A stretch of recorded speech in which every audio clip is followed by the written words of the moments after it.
So celiac disease is a medical illness caused by dietary gluten. Gluten is a common food component found in wheat, rye, barley and oats. And when people with celiac disease consume gluten, it is actually toxic and it causes damage to their bowel.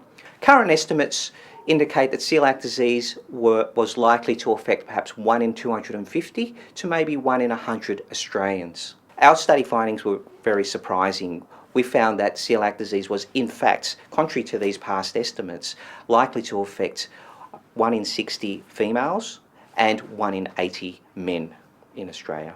Another interesting finding from this study was that more than 50% of Australians carry the genetic risk factors for celiac disease development, which is far higher than previous estimates. What we still don't understand yet, though, is why only a small percentage of people with these risk factors actually develop celiac disease. The current approach to diagnosing celiac disease involves measuring an antibody in the blood, and this is used to screen for the condition. The antibody measures the immune response that is typical for celiac disease, but we then go on to confirm the diagnosis by doing an endoscopy, which allows us to take small bowel biopsies and show the typical damage in the gut. This is the current approach that we use, but we don't know if this is the optimal approach for detecting celiac disease in the community.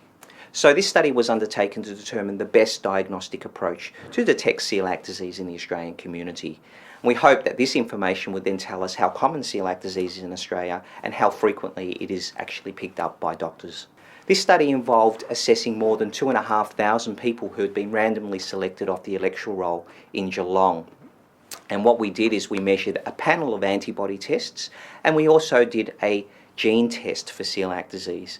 Now, the gene test measures for specific genetic markers that are found in patients with celiac disease and is an excellent tool to help exclude the diagnosis.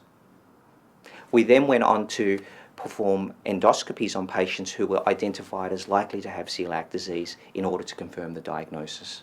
The study findings are important for several reasons. Firstly, we determined that celiac disease is common in Australia, but largely clinically undetected. So this has important ramifications for medical care of patients with celiac disease, and hopefully this will help put the condition back on the radar for doctors. It is important that celiac disease is diagnosed and treated for better health outcomes for patients.